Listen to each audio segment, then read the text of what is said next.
विद्यार्थी मित्रांनो नमस्कार. आजच्या आपल्या डिस्कशनचा मुद्दा आहे पहिलं महायुद्ध आणि त्यानंतर भारतामध्ये सुरू झालेली होम रूल चळवळ. ठीक आहे, हे होम रूल चळवळ जो आहे तो आपला सेंट्रल थीम असणार आहे, होम रूल चळवळ. आता ही तुम्ही बऱ्याच ठिकाणी ऐकली असेल, वाचली असेल, होम रूल चळवळ. ठीक आहे, तर ही चळवळ काय आहे, कुठे सुरू झाली भारतामध्ये, का चळवळ सुरू होण्याचं काय कारण होतं आणि मग चळवळीची परिणिती कशामध्ये झाली, चळवळीला यश किती मिळालं, याचा आपण थोडासा मागोवा ह्या सेशनमध्ये घेणार आहोत. ठीक आहे, आता होम रूल चळवळ जी सुरू होती ती भारतामध्ये जे सुरू झालेलं पहिलं महायुद्ध आहे त्या महायुद्धाच्या बॅकड्रॉपवरती ही चळवळ सुरू होती. ठीक आहे, पहिलं महायुद्ध तुम्हाला सगळ्यांना माहीत असेल कधी सुरू झालेलं आहे, 1914 ते 1919. आता बेसिक माहिती आपल्याला महायुद्धांबद्दल पाहिजे, कारण जगात सगळ्यात जास्त मनुष्यहानी आतापर्यंत ह्या पहिल्या महायुद्धामध्ये आणि दुसऱ्या महायुद्धामध्ये झालेले, राईट. कोट्यावधी सोल्जर्स जे आहे आणि इवन सिव्हिलियन्स हे याच्यामध्ये मृत्युमुखी पडलेले आहेत, त्याच्यामुळे त्याला महायुद्ध म्हणतात. ह्या महायुद्धांना, दोन महायुद्ध जी झाली ह्या दोन महायुद्धांना टोटल वॉर्स असंही म्हणतात, टोटल वॉर्स. का? कारण याच्यामध्ये मिलिटरी बरोबर, म्हणजे ज्याला म्हणतो की आर्म फोर्सेस बरोबर सिव्हिलियन देखील याच्यामध्ये इन्व्हॉल्व आहे, म्हणजे ज्याला नागरी जनता देखील याच्यामध्ये भरडले गेलेली आहे, त्याच्यामुळे त्याला टोटल वॉर असे म्हटलं जातं. पहिलं महायुद्ध 1914 ते 1919 पर्यंत आहे. दुसरं महायुद्ध 1939 सुरू होऊन साधारण 45 पर्यंत दुसरं महायुद्ध संपतंय. ठीक आहे, सो हा एक साधारण 4-5 वर्षाचा कालखंड आहे पहिल्या महायुद्धाचा. पहिलं महायुद्ध 1914 जे सुरू झालेलं आहे, ह्या महायुद्धामध्ये दोन मुख्य गट पडलेले आहे, ज्याला अक्ष राष्ट्र आणि दोस्त राष्ट्र असं म्हटलं जातं. ही सगळी वरची जी आहे ती दोस्त राष्ट्र आहेत बघा, दोस्त राष्ट्र. याला इंग्रजीत अलाइड फोर्सेस म्हणतात, अलाइड फोर्सेस, अलाइड. आणि ही जी आहे ती अक्ष राष्ट्र म्हटलं जातं, त्याला ॲक्सिस पॉवर. ठीक आहे, सो ही ॲक्सिस पॉवर्स आहेत आणि ही दोस्त राष्ट्र आहेत.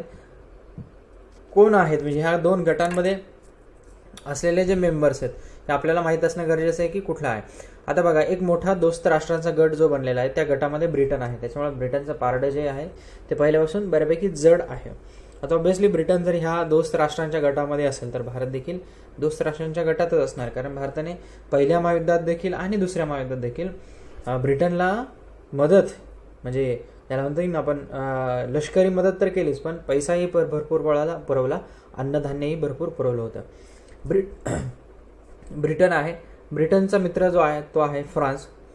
तसं बघितलं तर ब्रिटन आणि फ्रान्स जे आहे आणि हे सगळे एकमेकांचे पहिल्यापासून शत्रू लोक आहेत, परंतु हा गट पडल्यानंतर हे एका बाजूला झालेले आहेत.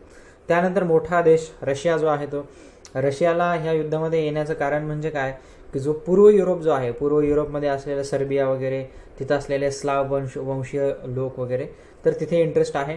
पूर्व युरोपमध्ये आल्यानंतर तिथून जवळच आशिया लागतो, म्हणजे आशियावरती वर्चस्व मिळवता येईल ह्या उद्देशाने रशिया देखील ह्या युद्धामध्ये आलेला आहे.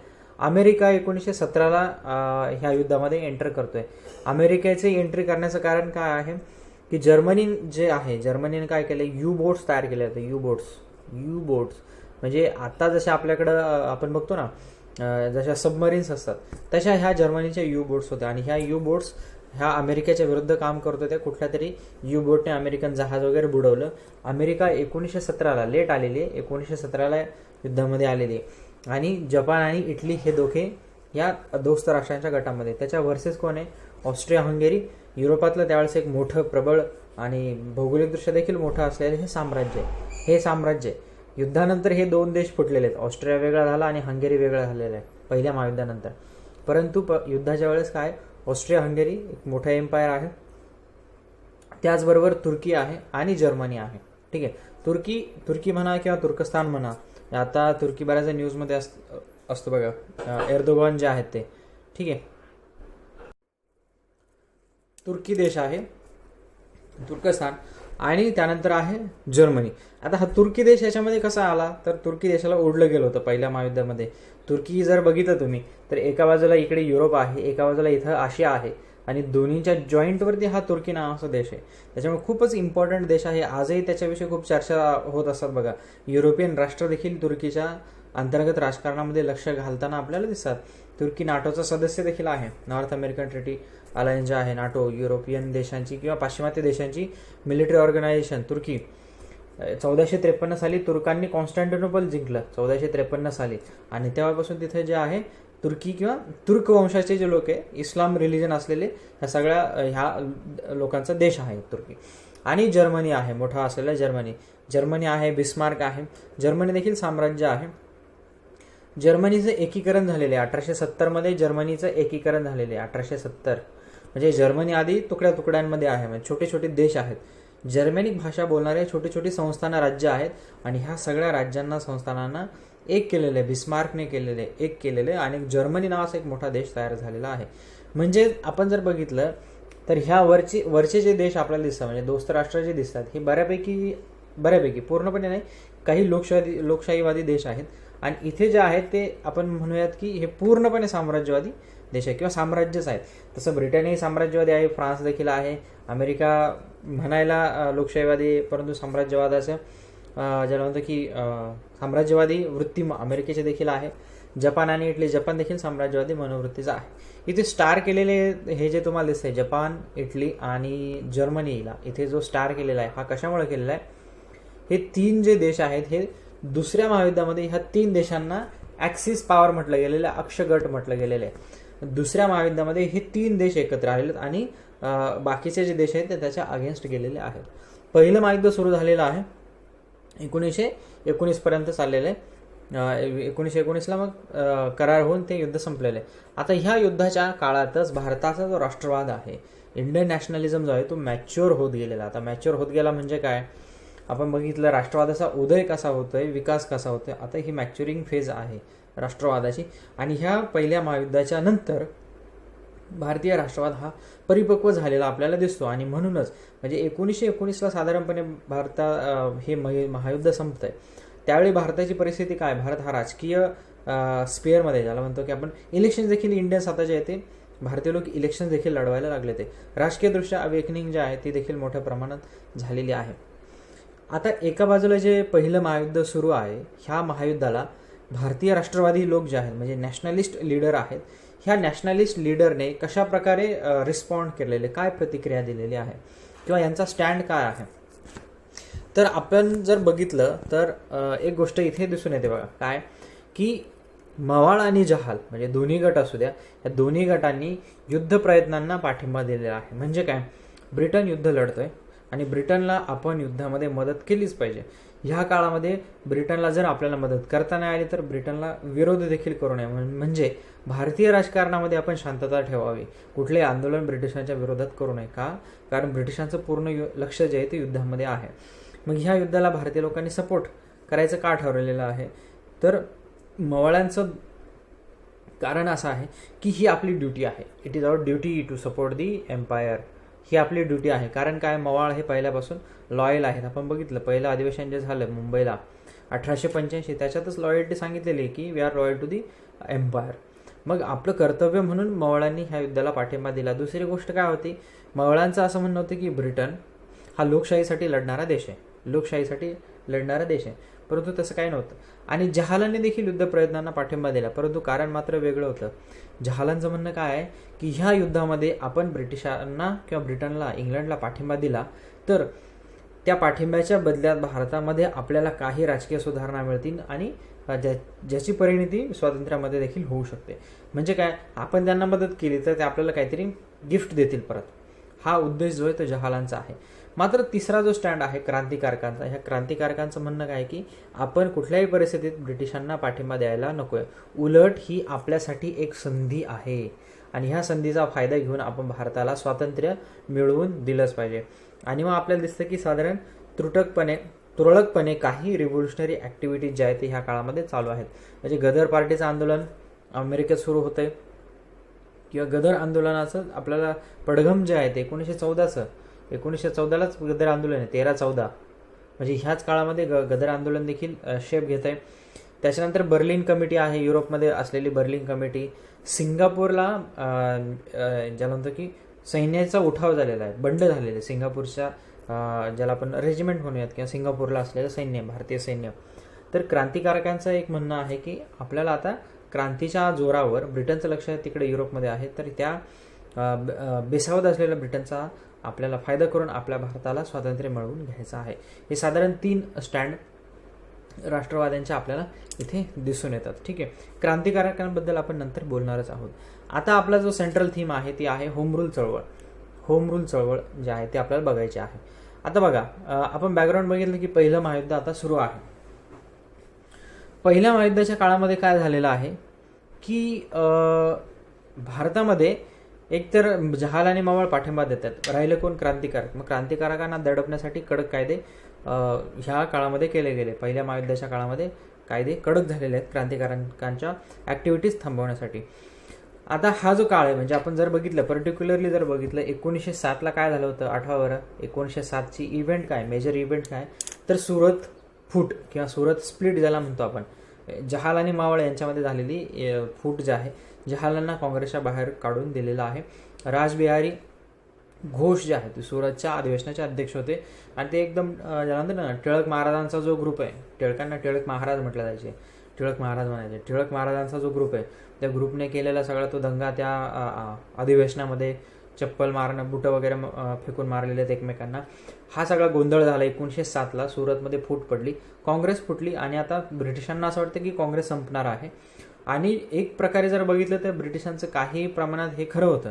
का खरं होतं? कारण 1907 नंतर काँग्रेस ही त्याला म्हणतं की इनॅक्टिव्ह झालेली, शांत झालेली ही संघटना आहे.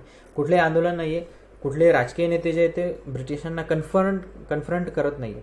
1907 नंतर म्हणजे स्वदेशी आंदोलन 1905ला सुरू झालेलं आहे, हे आपण बघितलं.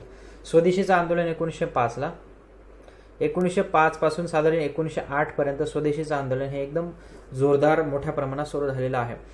1907ला काँग्रेस फुटली, 1908ला टिळकांना अटक झालेली आहे. न्यूजपेपरमध्ये त्यांनी जे आर्टिकल्स लिहिले आणि सेडिशनचं चार्ज, देशद्रोहाचा गुन्हा भरलेला आहे, खटला भरलेला आहे टिळकांवरती 1908ला. आणि 1908 नंतर टिळकांना 6 वर्षाची शिक्षा झालेली, तुरुंगात गेलेले आहेत. म्हणजे 1914ला टिळक बाहेर आलेले आहेत.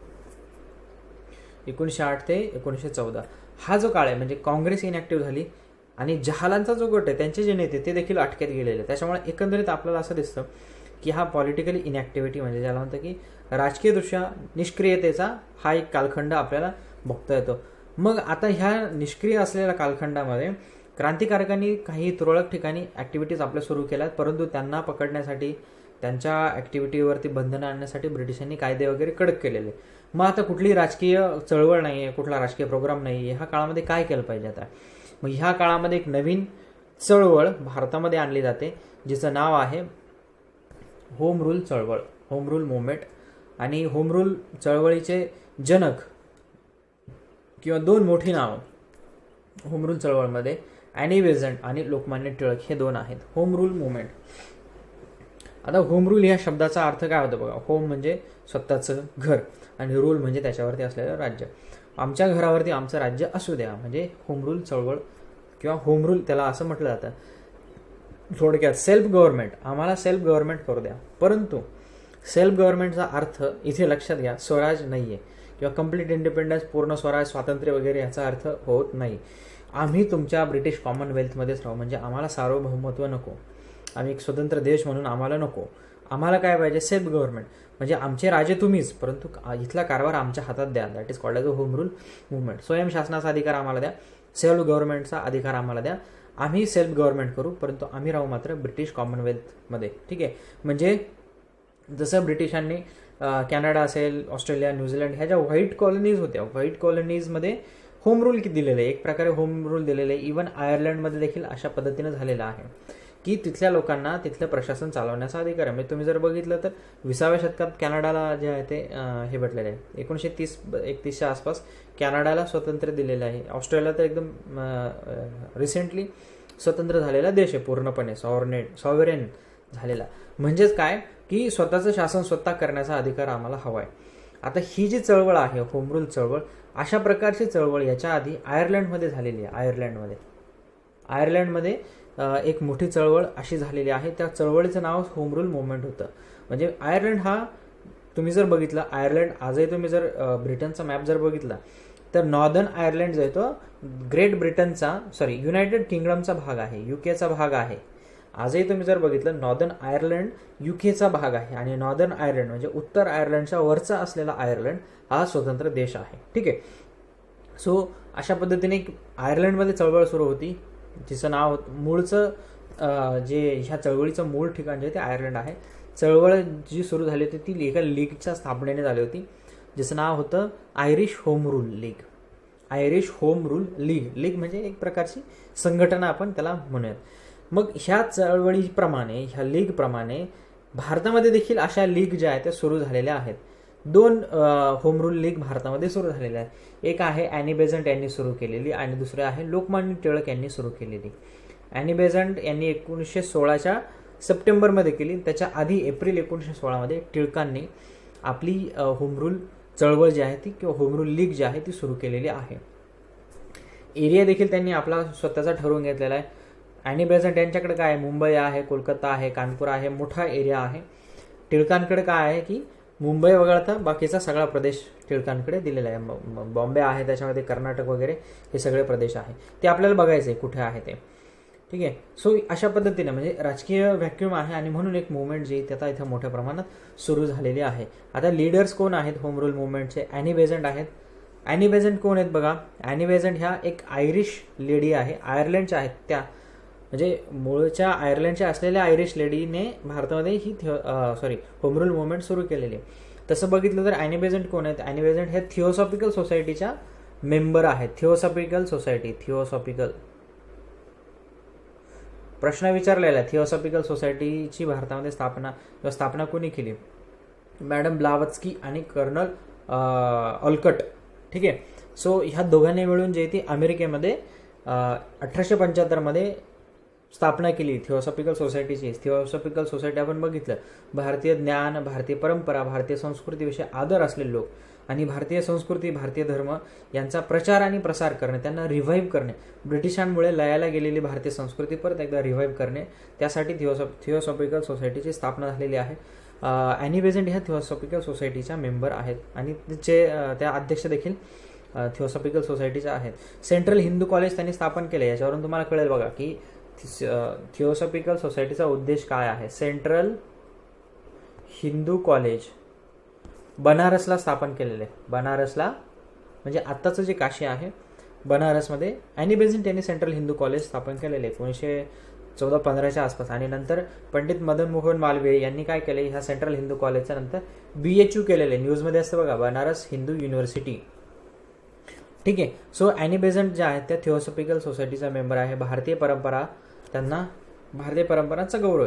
आता काय होतं की भारतीय लोकांना एक स्वयंशासनाचा अधिकार ब्रिटिशांनी द्यावा, ह्या मताचे ॲनी बेझंट आहेत. आणि ॲनी बेझंट यांचं म्हणणं काय, त्यासाठी ब्रिटिशांची भारतीय लोकांनी वैरभाव धरू नये, परंतु अशी एक ज्याला म्हणतात की पद्धतशीर मागणी करावी भारतीय लोकांनी की आम्हाला होम रूल हवंय. म्हणून ॲनी बेझंट अशा पद्धतीने भारतामध्ये ॲक्टिव्हली काम करतायत.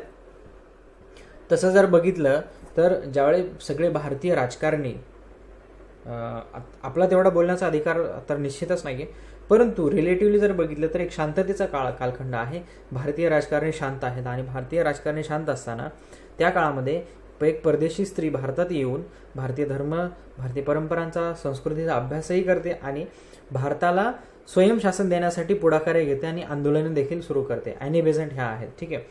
त्यानंतर दुसरी व्यक्ती कोण आहे? ॲनी बेझंट यांच्याबरोबर मोठी व्यक्ती जी आहे ती लोकमान्य टिळक आहे. त्यांनी देखील होम रूल लीग जी आहे ती सुरू केलेली आहे लोकमान्य टिळकांनी. आपण बघूयात. GS खापर्डे आहे. सर सुब्रमण्यम अय्यर आहेत. म्हणजे मद्रासमध्ये जी सुरू झालेली आहे होम रूल लीग, त्या होम रूल लीगचे हे अध्यक्ष आहे सर सुब्रमण्यम अय्यर. जोसेफ बाप्टिस्टा आहे. मोहम्मद अली जिना आहे. त्याच्यानंतर तेज बहादर सप्रू आहे. मोतीलाल नेहरू आहेत. जवाहरलाल नेहरू आहेत. ठीक आहे. जॉर्ज अरुंडेल आहेत. रुक्मिणी देवी अरुंडेल हे देखील व्यक्ती आहेत. रुक्मिणी देवी अरुंडेल यांचं तुम्ही नाव जर ऐकलं असेल तर भारतामध्ये भरतनाट्यम जे आहे ते त्यांनी रिव्हाइव्ह केलं. भारतामध्ये भरतनाट्यमचं त्यांच्याकडे मोठा ज्याला म्हणतो ना की कॉन्ट्रिब्युशन फार मोठं आहे. ॲनिमल लव्हर आहेत त्या, प्राण्यांविषयी भूतदया असलेलं रुक्मिणी देवी अरुंडेल आहे. सो अशा पद्धतीने हे वेगवेगळे लीडर्स देखील भारतामध्ये तयार होताना आपल्याला दिसतात. आता काय केलं जाते बघा, म्हणजे चळवळ इथे भारतामध्ये सुरू होण्याचं कारण काय? एकतर आपण बघितलं राजकीय व्हॅक्यूम तयार झालेला आहे. दुसरी गोष्ट, अशा काळात सरकारवरती दबाव टाकावा ही एक आता एक त्यानंतर की एक संमती बनली की आता सरकारवरती आपण दबाव टाकणं गरजेचं आहे, कारण महायुद्धाच्या काळामध्ये सरकारचं भारताकडे लक्ष नाही आहे. दुसरी गोष्ट आहे की मवाळ जे आहेत ते देखील आता ह्या चळवळीला पाठिंबा द्यायला हळूहळू सुरुवात करतात. रिझन काय की 1909ला आम्हाला ज्या काही मोर्ले मिंटो सुधारणा मिळाल्या, म्हणजे स्वदेशीचं आंदोलन कमी करण्यासाठी, प्रभावहीन करण्यासाठी ब्रिटिशांनी त्यावेळेस ह्या सुधारणा नवीन आणल्या होत्या, ज्या सुधारणांकडे मावळ लवकर आकर्षिले गेले होते.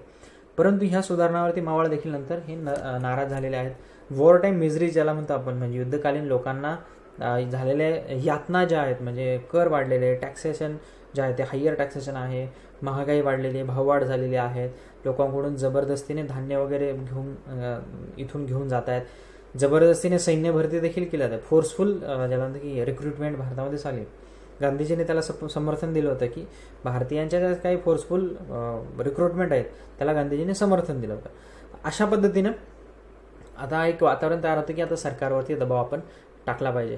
ठीक आहे. आणि टिळकांची एंट्री परत एकदा होते. टिळक जे आहे ते 1908 ते 1914 1908 ते 1914 हा कालखंड जो आहे तो टिळकांचा तुरुंगात असलेला 6 वर्षाचा तुरुंगवास नंतर झालेला आहे. आणि 6 वर्षानंतर टिळक जेव्हा बाहेर येतात 1914ला, तेव्हा ते बदललेले टिळक आपल्याला दिसतात.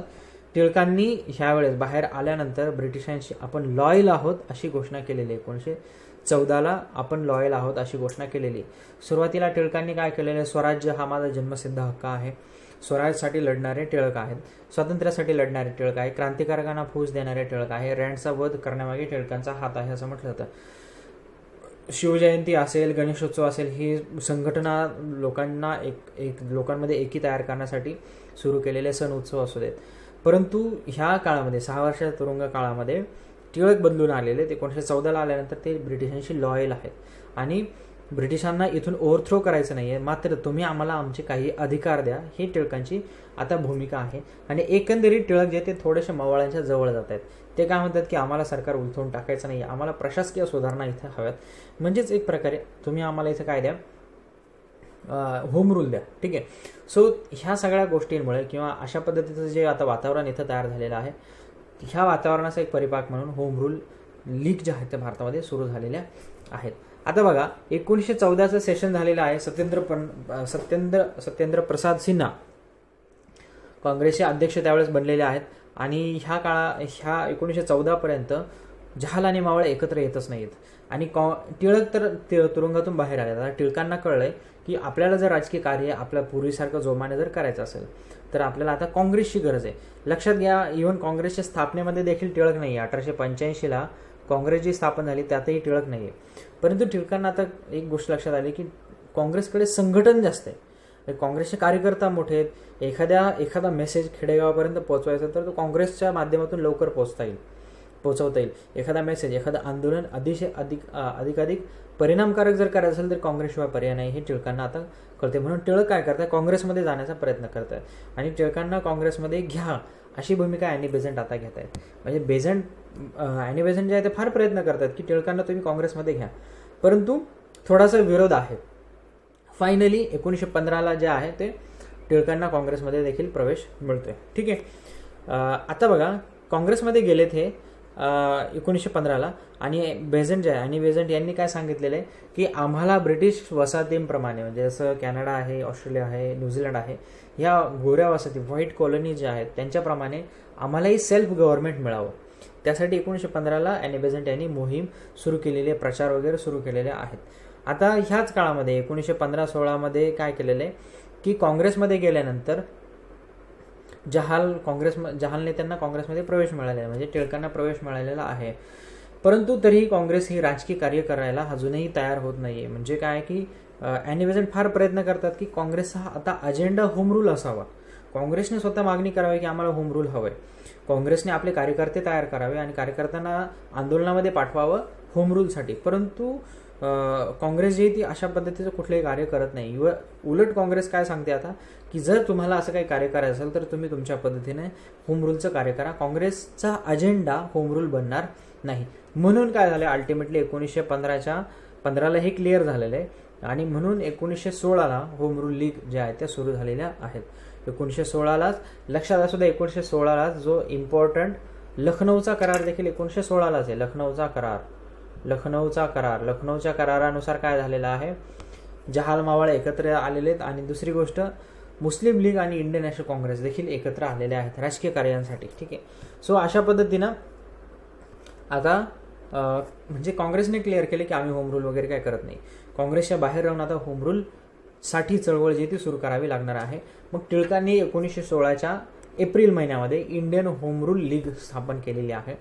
ॲनी बेझंट यांनी नंतर थोड्या महिन्यानंतर सप्टेंबर 1916मध्ये all India home rule league स्थापन केलेली आहे. नावं थोडीशी वेगळी लक्षात असू द्या, म्हणजे जर परीक्षेला प्रश्न आला तर नावांकडे लक्ष द्या. होम रूल लीग समान आहे शब्द, परंतु टिळकांचा इंडियन आहे आणि बेझंट बाईंचा all India home rule league आहे. ठीक आहे. टिळकांची जी लीग आहे तिचं हेडक्वार्टर पुण्याला आहे. पुणा मुद्दाम लिहिलंय कारण पुणा नाव आहे ना त्यावेळेस, पुण्याला आहे. पहिलं जे सेशन झालेलं ते बेळगावला घेतले टिळकांनी, कारण त्यांच्या कार्यक्षेत्रामध्ये कर्नाटक देखील आहे. ठीक आहे. काय कार्यक्षेत्र आहे, मुंबई सोडून द्या, मुंबईमध्ये कारण बेझंट बाई जे आहेत त्या आता कार्य करतात. महाराष्ट्र, कर्नाटक आहे, सेंट्रल प्रोव्हिन्स आहे, बिरार आहे. ठीक आहे. हा सगळा त्यांचा एरिया आहे, विस्तार. आणि ॲनी बेझंट ह्या कुठल्या क्षेत्रामध्ये आता होम रूल चळवळ सुरू करणार आहेत, तर उर्वरित भारत म्हणजे मुंबई, ॲनी बेझंट यांच्याकडे मुंबई आहे आणि टिळकांच्या व्यतिरिक्त जो भारत उरतो तो त्यांच्याकडे आहे. हेडक्वार्टर कुठे आहे, मद्रासमध्ये आहे ऑल इंडिया होम रूल लीगचं. सेक्रेटरी जॉर्ज अरुंडेल आहेत. जॉर्ज अरुंडेल आपण बघितलं मगाशी, जॉर्ज अरुंडेल आणि त्यांच्या पत्नी रुक्मिणी देवी अरुंडेल आहे. त्यानंतर त्यांचे सहकारी कोण आहे, CP रामास्वामी आहे, बी वाडिया देखील आहेत. ठीक आहे. अशा पद्धतीनं ह्या 2 होम रूल ज्या आहेत त्या ह्या लीग सुरू झालेल्या आहेत. ॲनी बेझंट यांचं एक इम्पॉर्टंट कोटेशन आहे बघा, कोट आहे इथं, की त्या काय म्हणतात की भारतीय लोकांनी काय केलं पाहिजे की ब्रिटनला सहकार्य केलं पाहिजे आणि बदल्यात आपण आपली मागणी मांडली पाहिजे, मागून घेतलं पाहिजे. म्हणून आपण काय करूयात, आता ही अशा पद्धतीची चळवळ जी ती सुरू करूया. ठीक आहे. ऑस्ट्रेलिया, कॅनडा त्यांच्यासारखंच आमच्याकडे लोकनियुक्त प्रतिनिधींच्या हातामध्ये कारभार द्यावा हे टिळकांचं म्हणणं आहे. मग होम रूल लीग चळवळीचा आता प्रसार आणि प्रचार सुरू झालेला आहे. बेसिकली काय केलं जाते बघा, लोकांना राजकीय दृष्ट्या अवेअर केलं जातं, अवेकनिंग केलं जाते की आपले असे अधिकार आपल्याला मिळावेत, म्हणून आपण झगडतोय, लढतोय. आता हे आंदोलन काही हिंसात्मक आंदोलन नाही आहे, अहिंसात्मक आंदोलन आहे. परंतु मवाळ देखील आहेत, जहाल देखील ह्या आंदोलनामध्ये आलेले आहेत आता. ठीक आहे. 1915लाच इंडियन नॅशनल काँग्रेसच्या बॉम्बेच्या सेशनमध्ये, म्हणजे 15ला जे सेशन झालेलं आहे, सत्येंद्र प्रसाद सिन्हा अध्यक्ष आहेत. बॉम्बेला जे अधिवेशन झालेलं आहे, ह्या अधिवेशनामध्ये ॲनी बेझंट यांनी ठराव मांडला की आपण काय करूयात, आता होम रूल सुरू करूयात. इंडियन नॅशनल काँग्रेसने त्याला पाठिंबा द्यावा, परंतु काँग्रेसने त्याला संमती दिलेली नाही आहे. म्हणून स्वतः त्यांनी काय केलेले, आपलं स्वतःचं कार्य वेगळं सुरू केलेलं आहे ॲनी बेझंट यांनी. ठीक आहे. त्यांनी प्रचार सेंट्रल प्रोव्हिन्समध्ये केला, बिहारमध्ये केला, सिंधमध्ये केलेला, मुंबईमध्ये देखील केला आणि मोठ्या प्रमाणात इथे त्यांना पाठिंबा देखील मिळालेला आहे. ठीक आहे. 1916मध्ये म्हणजे हा पाठिंबा आणि प्रचार एवढा वाढत गेला की सेंट्रल प्रोव्हिन्समध्ये त्यांना प्रवेश करायला बंदी आली होती. एवढा मोठा प्रचार जो आहे तो त्यांनी सुरू केलेला आहे. ॲनी बेझंट यांनी भारतीयांना सांगितलेलं की तुमची आई अजून मरण पावलेली नाही, ती झोपलेली, तिला जागवा. म्हणजे काय, तुमची संस्कृती, तुमचे अधिकार हे तुम्हाला वाटतंय नष्ट झालेत, परंतु ते नष्ट झालेले नाही आहेत, ते तुमच्यामध्ये आहेत, त्याला फक्त पुनर्जीवित करा. हे फार फेमस कोटेशन आहे. हे डायरेक्टली परीक्षेला देखील विचारलं जाऊ शकतं की हे स्टेटमेंट कोणाचं आहे, तुमची आई मरण पावलेली नाही आहे, ती झोपलेली आहे, तिला तुम्ही जागं करण्याचं काम करा. ठीक आहे. आणि अशाच याच्यामध्ये भारताच्या इतिहासामध्ये एक महत्त्वाचं सेशन इंडियन नॅशनल काँग्रेसचं घडलेलं आहे. 1916चं लखनौचं अधिवेशन भरलेलं आहे. अंबिकाचरण मुजुमदार लखनौला अधिवेशनाचे अध्यक्ष आहेत. लखनौचं अधिवेशन कशासाठी फेमस आहे, एक तर जहालांना काँग्रेसमध्ये प्रवेश दिला गेला 1916ला. मागाशी मी 15 म्हटलं चुकून, 15-16 हा कालखंडच आहे की जहाल प्रयत्न करतात. फायनली प्रवेश मिळालेला आहे, एकी झालेली आहे जहालांचे आणि मवाळांचे. आणि दुसरी महत्त्वाची गोष्ट काय, काँग्रेस आणि मुस्लिम लीग आता एकमेकांना सहकार्य करतील. मत ऐक्यता आता इथं तयार झालेली. कशाबाबत, राजकीय मागण्यांबाबत, म्हणजे पॉलिटिकल डिमांड ज्या आहेत. आता बघा, काँग्रेस काय म्हणणार आहेत हळूहळू की आम्हाला स्वयंशासन पाहिजे, मग हळूहळू पूर्ण स्वराज्याकडे जाईल. आणि मुस्लिम लीग काय सांगते की आम्हाला स्वतंत्र मतदारसंघाचा जो मुद्दा आहे तो आमचा तसाच आम्हाला हवा आहे. आम्ही तुमच्या मागणीला पाठिंबा देतो. लीगचं म्हणणं काय की काँग्रेसची जी मागणी आहे स्वातंत्र्याची वगैरे असेल तर त्या मागण्यांना आम्ही पाठिंबा देतो, परंतु त्या बदल्यात आम्हाला स्वतंत्र मतदारसंघ हा हवा आणि हवाच. जो 1907च्या नंतर मुस्लिम लीग 7ला स्थापन झाली आणि नंतर म्हणजे 1906च्या डिसेंबरमध्ये स्थापन झाली. काही ठिकाणी तुम्हाला 1907 दिसेल. म्हणजे त्या काळात त्यानंतर म्हणजे 1909ला जो काही मोर्लेमेंटो रिफॉर्म आला आणि मुस्लिमांना स्वतंत्र मतदारसंघ मिळाला, तो स्वतंत्र मतदारसंघ आमचा रिटेन व्हायला हवा. ह्या दोन्ही बाबत एकता जी आहे ह्या काँग्रेसमध्ये आणि मुस्लिम लीगमध्ये ह्या अधिवेशनामध्ये झालेली आहे. काही इतिहासकारांचं काय, आणि टिळकांनी याला पाठिंबा दिल्यावर का, टिळकांनी याला विरोध केला नाही. आणि काही इतिहासकार त्याच्यामुळे असं म्हणतात की टिळकांच्या देखत भारताची इथे फाळणी सुरू झाली ना. म्हणजे काय, स्वतंत्र मतदारसंघाची मागणी मुस्लिम लीगची वैध आहे, व्हॅलिड आहे, हे काँग्रेसने मान्य केलं. याचाच अर्थ काय, स्वतंत्र मतदारसंघ कधी द्यावा लागतो, जेव्हा तुमचं रिप्रेझेंटेशन करणारं कोणी नसतं तेव्हा तुम्हाला स्वतंत्र मतदारसंघ दिलं जातं. जेव्हा तुमच्यामध्ये असुरक्षिततेची भावना असेल, इनसिक्युरिटी असेल, तेव्हा तुम्हाला स्वतंत्र मतदारसंघ दिला जातो. म्हणजेच काँग्रेसने हे मान्य केलं होतं की मुस्लिम जे आहे, भारतातले मुस्लिम जे आहे ते असुरक्षित आहेत आणि त्यांचं रिप्रेझेंटेशन करायला कोणी नाहीये. आता लक्षात घ्या, याच्या आतापर्यंत काँग्रेस म्हणायचे की आम्ही मुस्लिमांना देखील रिप्रेझेंट करतो, मुस्लिमांचे आम्ही प्रतिनिधी आहोत. मात्र आता मान्य केलं की आम्ही नाही, मात्र मुस्लिम लीग ही मुस्लिमांची प्रतिनिधी आहे. म्हणजेच काय, जी नंतर जिन्नांनी 1940 नंतर जी 2 नेशन थेरी मांडली, 2 नेशन थेरी म्हणजे द्विराष्ट्रवादाचा सिद्धांत. काय सिद्धांत होता, चौकट एक असावी, त्याच्यामध्ये 2 देश असावेत, एक हिंदूंचा आणि एक मुस्लिमांचा. ही द्विराष्ट्राचा सिद्धांत, 2 नेशन थेरी. 2 नेशन थेरीचा पाया 1916च्या लखनौ करारामध्ये झाला का, असेही इतिहासकार प्रश्न विचारतात. ठीक आहे. सो अशा पद्धतीनं आता प्रचार आणि प्रसार चालू आहे. टिळकांनी देखील केसरी आणि मराठामधून प्रचार केलेला आहे. टिळकांनी 1916ला मोठा एक देशव्यापी म्हणजे ऑल इंडिया दौरा देखील केलेला आहे आणि टिळकांच्या लीगला जास्त लोकांनी जे जॉईन केलेले. जवळपास 1917मध्ये टिळकांच्या होम रूल लीगला, इंडियन होम रूल लीगला जवळपास 33,000 सदस्यांची ज्याला म्हणतो की आपण नोंद झालेली आहे. आता ही चळवळ काय केली जाते बघा, एकतर भाषण आहे, दौरे आहे, न्यूजपेपर आहे, याच्यातून लोकांना जागृत केलं जातं की आपल्याला स्वयंशासन दिलं गेलं पाहिजे, आपल्याला होम रूल दिलं गेलं पाहिजे. ही जागृती केली जाते. म्हणजे सरकारवरती आपण आता दबाव टाकायला पाहिजे. सर्वात जास्त आपण जागृती जर म्हटलं ह्या 2 प्रांतात झाली, मद्रास आणि मुंबईमध्ये. मद्रासचं आपण बघितलं मगाशी, सुब्रमण्यम अय्यर जे येते तिथल्या लीगचे अध्यक्ष आहेत. आणि लीगमध्ये नंतर मोतीलाल नेहरू आलेले आहेत, जवाहरलाल नेहरू, भुलाबाई देसाई आहे, चित्तरंजन दास आहे, मदन मोहन मालवीय आहे, मोहम्मद अली जिना सारखे मोठे मोठे नेते होम रूल चळवळीमध्ये आलेले आहेत. होम रूल चळवळीने फक्त भारतातच काम केलं नाही तर परदेशातही आपलं जे आहे की फुटप्रिंट सोडलेले आहेत. म्हणजे सुब्रमण्यम अय्यर जे आहेत मद्रासमधल्या लीगचे जे अध्यक्ष आहेत, सर सुब्रमण्यम अय्यर, ते तिथल्या हायकोर्टाचे देखील हे होते, जज होते. तर त्यांनी 1917ला त्यावेळेस तत्कालीन अमेरिकेचे जे राष्ट्राध्यक्ष आहे वुडरो विल्सन यांना पत्र लिहिलेले की आमच्या चळवळीला तुम्ही पाठिंबा दे. 1917ला म्हणजे बघा 1917ला अमेरिका युद्धामध्ये येते आणि तोच काळ आहे की यांचं पत्र वुडरो विल्सन यांना जातं की आम्हाला सहकार्य करा. आणि कसं करा, कारण 1917ला म्हणजे 17च्या नंतर वुडरो विल्सन जे आहे त्यांनी कॉलनीजसाठी म्हणजे वसाहतींसाठी काही तत्व मांडले होते, ज्याला विल्सन युद्ध तत्व म्हटलं जातं.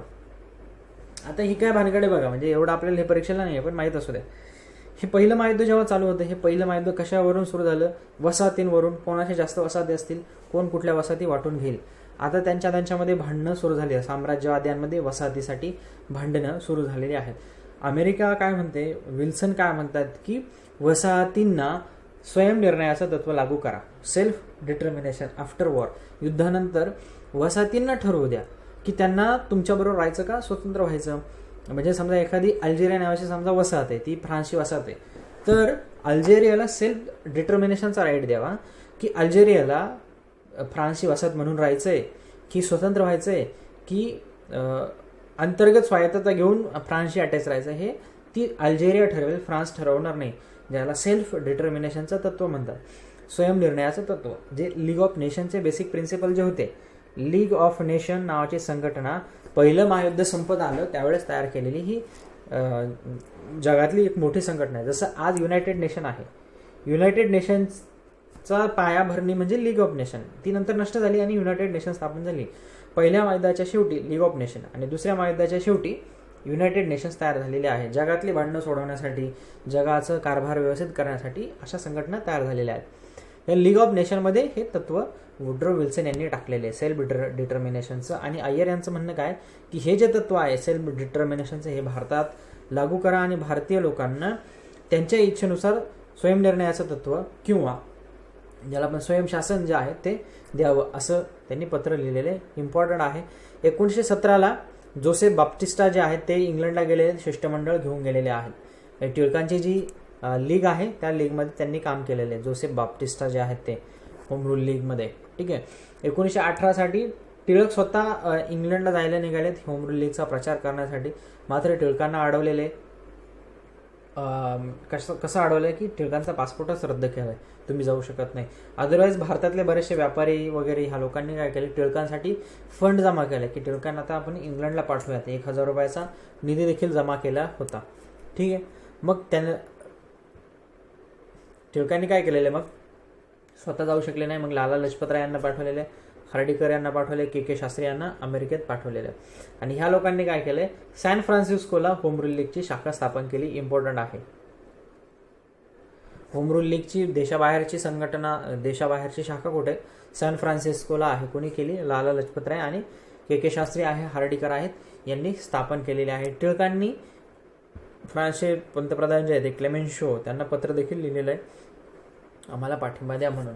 मग आता ही जी चळवळ जी सुरू झाली आणि ती अशा पद्धतीने वाढली, तिचे परिणाम काय झाले, एकतर मवाळ राजकारणातून दूर गेले. म्हणजे काय की मवाळांचा जो स्टँड होता, आपण लॉयल आहोत आणि आपण ब्रिटिशांना काहीच ज्याला म्हणतो की त्रास द्यायचा नाहीये. परंतु इथे काय झालेलं आहे की मवाळांचा प्रभाव कमी झालाय आणि एका दृष्टीने जहाल म्हणजे टिळक आणि ॲनी बेझंट यांचा सगळा प्रभाव जो आहे तो काँग्रेसवरती पडलेला आपल्याला दिसतोय.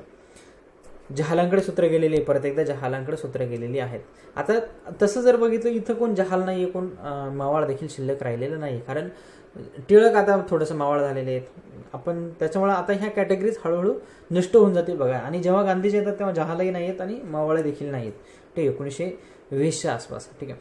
आणि सगळ्यात मोठा प्रभाव जो आहे ह्या सुधारणा चळवळीचा किंवा ह्या होम रूल चळवळीचा, ज्या काही मॉन्टेग्यू चेम्सफोर्ड सुधारणा डिक्लेअर केल्या 1917ला, त्या सुधारणांवरती याचा परिणाम झालेला आहे होम रूलचा, की जास्तीत जास्त भारतीयांना सवलती आपण दिल्या पाहिजेत. मात्र 1918-19 येईपर्यंत ही चळवळ जी आहे ती मंदावलेली आहे, फेड झालेली आहे, मंदावलेली आहे. रिझन काय, किती नाही म्हटलं तरी त्या काळात संघटन कमी आहे. 1917-18ला काही प्रदेशांमध्ये धार्मिक दंगे झालेले आहे. ॲनी बेझंट यांना सुरुवातीला अटक केलेली आहे, म्हणजे लीडर अटकेत गेलेले. आणि जेव्हा ह्या मॉन्टेग्यू चेम्सफोर्ड सुधारणा जेव्हा भारतात आल्या त्यावेळेस ॲनी बेझंट थोड्या कन्फ्यूज झाल्यात की हे भारतासाठी चांगलं आहे का वाईट आहे. म्हणजे त्यानंतर की जो जेवढा विरोध आहे तो विरोध तेवढा राहिलेला नाहीये, विरोध थोडासा कमी झालेला आहे. टिळक देखील इंग्लंडला गेलेले आहेत. टिळकांनी खटला भरलेला आहे. इंडियन अनरेस्ट नावाचं जे पुस्तक लिहिलेलं आहे, व्हॅलेंटाईन चिरोल नावाचा जो इतिहासकार आहे, आणि त्याने सांगितलं की भारतीय असंतोषाचे जनक म्हणजे लोकमान्य टिळक. आता लोकमान्य टिळकांना हे आवडलेलं नाहीये. म्हणजे मला असंतोषाचे जनक का म्हणता, मी तर ब्रिटिशांशी आता लॉयल झालेलो आहे, कारण तुरुंगातून बाहेर आल्यानंतर टिळकांची भूमिका बदललेली आहे. राजकीय भूमिका आहे ती, पर्सनली आपण बोलत नाही, राजकीय भूमिका टिळकांनी थोडीशी बदललेली आहे. परंतु तरी जेव्हा टिळकांना असंतोषाचे जनक व्हॅलेंटाईन चिरोलने असं म्हटलेले पुस्तक लिहून, त्यावेळेस टिळकांनी त्यांच्यावरती खटला दाखल केलेला आहे आणि तो खटला लढण्यासाठी टिळक जे आहे ते इंग्लंडला गेलेले आहेत. ठीक आहे. आणि बाकीचे जे मवाळ आहेत ते देखील हळूहळू बाहेर गेलेत का, कारण आता जे नवीन सुधारणा ज्या त्या भारतात येणार आहेत. 1917ला घोषणा झालेलीच आहे. म्हणजे ऑगस्टमध्ये मॉन्टेग्यू यांनी घोषणा केली. काय घोषणा केली बघा, आमचं लॉंग टर्म गोल काय आहे की तुम्हाला सेल्फ गव्हर्नमेंट देणे. आमचं हे लॉंग टर्म गोल आहेच ना, आम्ही कुठे नाही म्हणतोय, तुम्हाला सेल्फ गव्हर्नमेंट तर देणारच आहे. आणि होम रूल मुवमेंटमध्ये हीच मागणी आहे सेल्फ गव्हर्नमेंटची. म्हणून ॲनी बेझंट देखील थोड्याशा इथं आपल्याला कन्फ्युजनच्या स्टेटमध्ये दिसतात. आणि मवाळांना देखील आता कळतंय की आपल्याला अशा प्रकारचं जर सवलत मिळणार जर आहे तर उगाचच आंदोलन वगैरे करण्यात काय पॉईंट आहे. म्हणून मवाळ देखील आता राजकारणातून बाहेर गेलेले आहे. आणि सगळ्यात मोठा फॅक्टर काय आहे की आता भारतीय राजकारणच बदलून गेलंय. गांधी नावाचा माणूस येतोय आणि पूर्ण भारतीय राजकारणच बदलून टाकतोय. म्हणून ही होम रूल चळवळ देखील हळूहळू नंतर जी ती फेड आउट झालेली आहे. ठीक आहे. सो आपण अशा पद्धतीनं आजच्या सेशनमध्ये होम रूल चळवळ बघितलेली आहे. होम रूल चळवळ बघितल्यानंतर पुढचे जे सेशन आहे आपलं, आता बघा, आता याच्यानंतर काय होणार आहे, नवीन कायदा येणार आहे, मॉन्टेग्यू चेम्सफोर्ड कायदा येणार आहे, त्यानंतर गांधीजी येणार आहेत आणि मधल्या काळामध्ये क्रांतिकारकांची चळवळ एक मोठ्या प्रमाणात असणार आहे. ठीक आहे. सो ह्या सगळ्या गोष्टी आपण नेक्स्ट सेशनमध्ये डिस्कस करूयात. आत्ताचं सेशन मी इथे थांबवतो. थँक्यू.